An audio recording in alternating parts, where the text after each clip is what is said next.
దీన్ని దొంగ దీక్ష అనంగానే మా పీసీసీ ప్రెసిడెంట్ గారు దొంగ దీక్ష అనంగానే చివుక్కుమని ఒకటేసారి వాళ్ళకి ఎక్కడో ఏదో ఖాళీ పీసీసీ ప్రెసిడెంట్ మీద మాట్లాడుతున్నారు.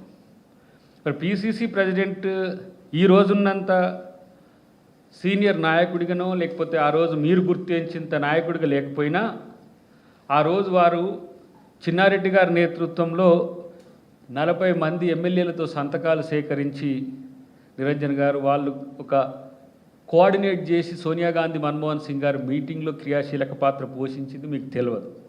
ఎందుకంటే మీలాగా టీవీలలోనో లేకపోతే పేపర్లలోనో బొమ్మలు వేయించుకొని అట్లా ప్రచారం చేసుకుంటే మీకు మహేష్ కుమార్ గౌడ్ గారు మీకు ఇలా ఉద్యమకారునిగానో తెలంగాణవాదిగానో కనబడుతుండే.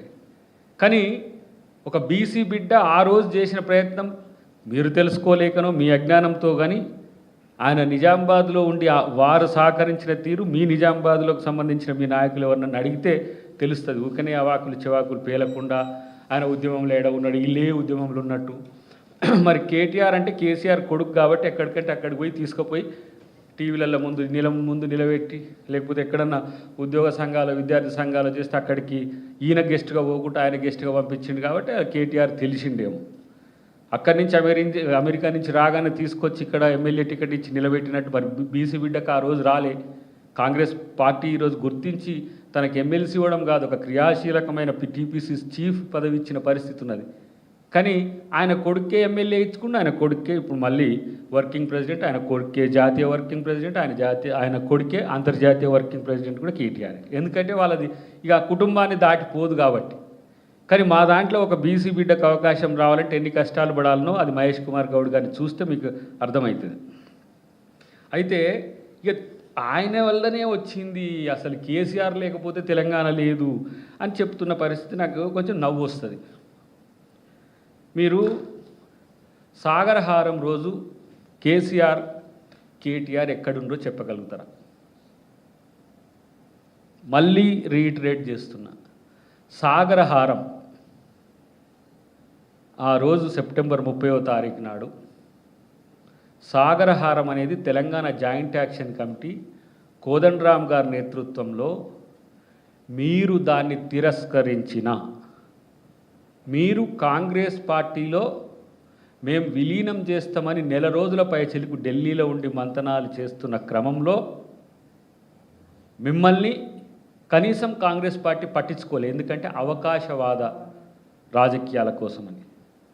ఆ రోజే కదా వైఎల్ఆర్ రవి గారిని సోనియా గాంధీ గారు అడిగింది, కేసీఆర్ ఎక్కడున్నాడు స్టేటస్ చెక్ చేయమంటే ఢిల్లీలో ఉన్నాడు. మరి కేసీఆర్ ఢిల్లీలో ఉంటే హైదరాబాద్లో ఎంత పెద్ద సభ ఎట్లా జరుగుతున్నది అంటే అది తెలంగాణ ప్రజల ఉద్యమంగా మారిందని సోనియా గాంధీ గారు గమనించడం వల్ల కూడా ఈరోజు ఆ సోయి మీకు లేదు. ఎందుకంటే కేవలం మిమ్మల్ని మీరు డబ్బా కొట్టుకోవడం తప్పితే ఇంకొకటి తెలియదు కదా. ఆ రోజు కేసీఆర్ కేటీఆర్ ఢిల్లీలో ఉంటే ఎవరు హరీష్ రావు ఈటెల రాజేందర్ వచ్చిండ్రు. ఆ రోజు నేను జేఏసీ నాయకునిగా ఉన్నా కాబట్టి నాకు తెలుసు. సిద్దిపేట నుంచి ర్యాలీగా వచ్చిండ్రు, వీళ్ళిద్దరు రాలే. వీళ్ళు మిలియన్ మార్చిలో కూడా వద్దన్నారు. సరే కొంతమంది పేర్లు చెప్తే ఇబ్బందికరంగా ఉంటుంది, కానీ దివంగతుడైన నాయన్ నరసింహారెడ్డి గారిని అడిగితే తెలుస్తుంది వద్దు అని, మిలియన్ మార్చ్ వద్దు అని. ఇది మీ తెలంగాణ పట్ల మీకున్న తెలంగాణలో మిలియన్ మార్చే కదా ఒక టర్నింగ్ పాయింట్, సాగరహారమే కదా ఒక టర్నింగ్ పాయింట్. బిల్లు పెట్టే రోజు కేసీఆర్ ఏడున్నాడు పోని, మరి ఆయన స్టేటస్ చెక్ చేయండి. అప్పుడు ఉంటే దాంట్లో తెలుస్తుంది కదా, ఉండడు. కానీ తెలంగాణ కేసీఆర్ దీక్ష వల్లనే వచ్చిందంటారు. మరి 29వ తారీఖు నాడు అయితే 9వ తారీఖు వరకు దేనివల్ల జరిగింది దేనివల్ల ఆగింది అని అంటే ఇదే చర్చ చాలామంది నేను కాంగ్రెస్ పార్టీ నాయకులను కూడా కనుక్కుంటే తెలంగాణ ఇవ్వాల్సిన అవసరమే వచ్చినాక, తెలంగాణ మనం ఇవ్వాలనుకున్నాక, ప్రజా కోరిక పెరిగినాక ఈ సందర్భంలో మనం ఇవ్వాల్సిన అవసరాన్ని గుర్తించి డిసెంబర్ 9 రోజు చిదంబరం గారి ప్రకటన వచ్చింది. తర్వాత చిదంబరం గారి ప్రకటన తర్వాత 24 దాకా ఆంధ్రప్రదేశ్లో జరిగిన ఉద్యమాలు అంటే జయాంధ్ర ఉద్యమం పోలిన ఉద్యమాలు జరిగిన తర్వాత కదా దాన్ని స్టే చేసింది. కొంత రెండు ప్రాంతాల ప్రజల మధ్యన సమన్వయం చేయాలని ఆ రోజు కాంగ్రెస్ పార్టీ ఆలోచించింది.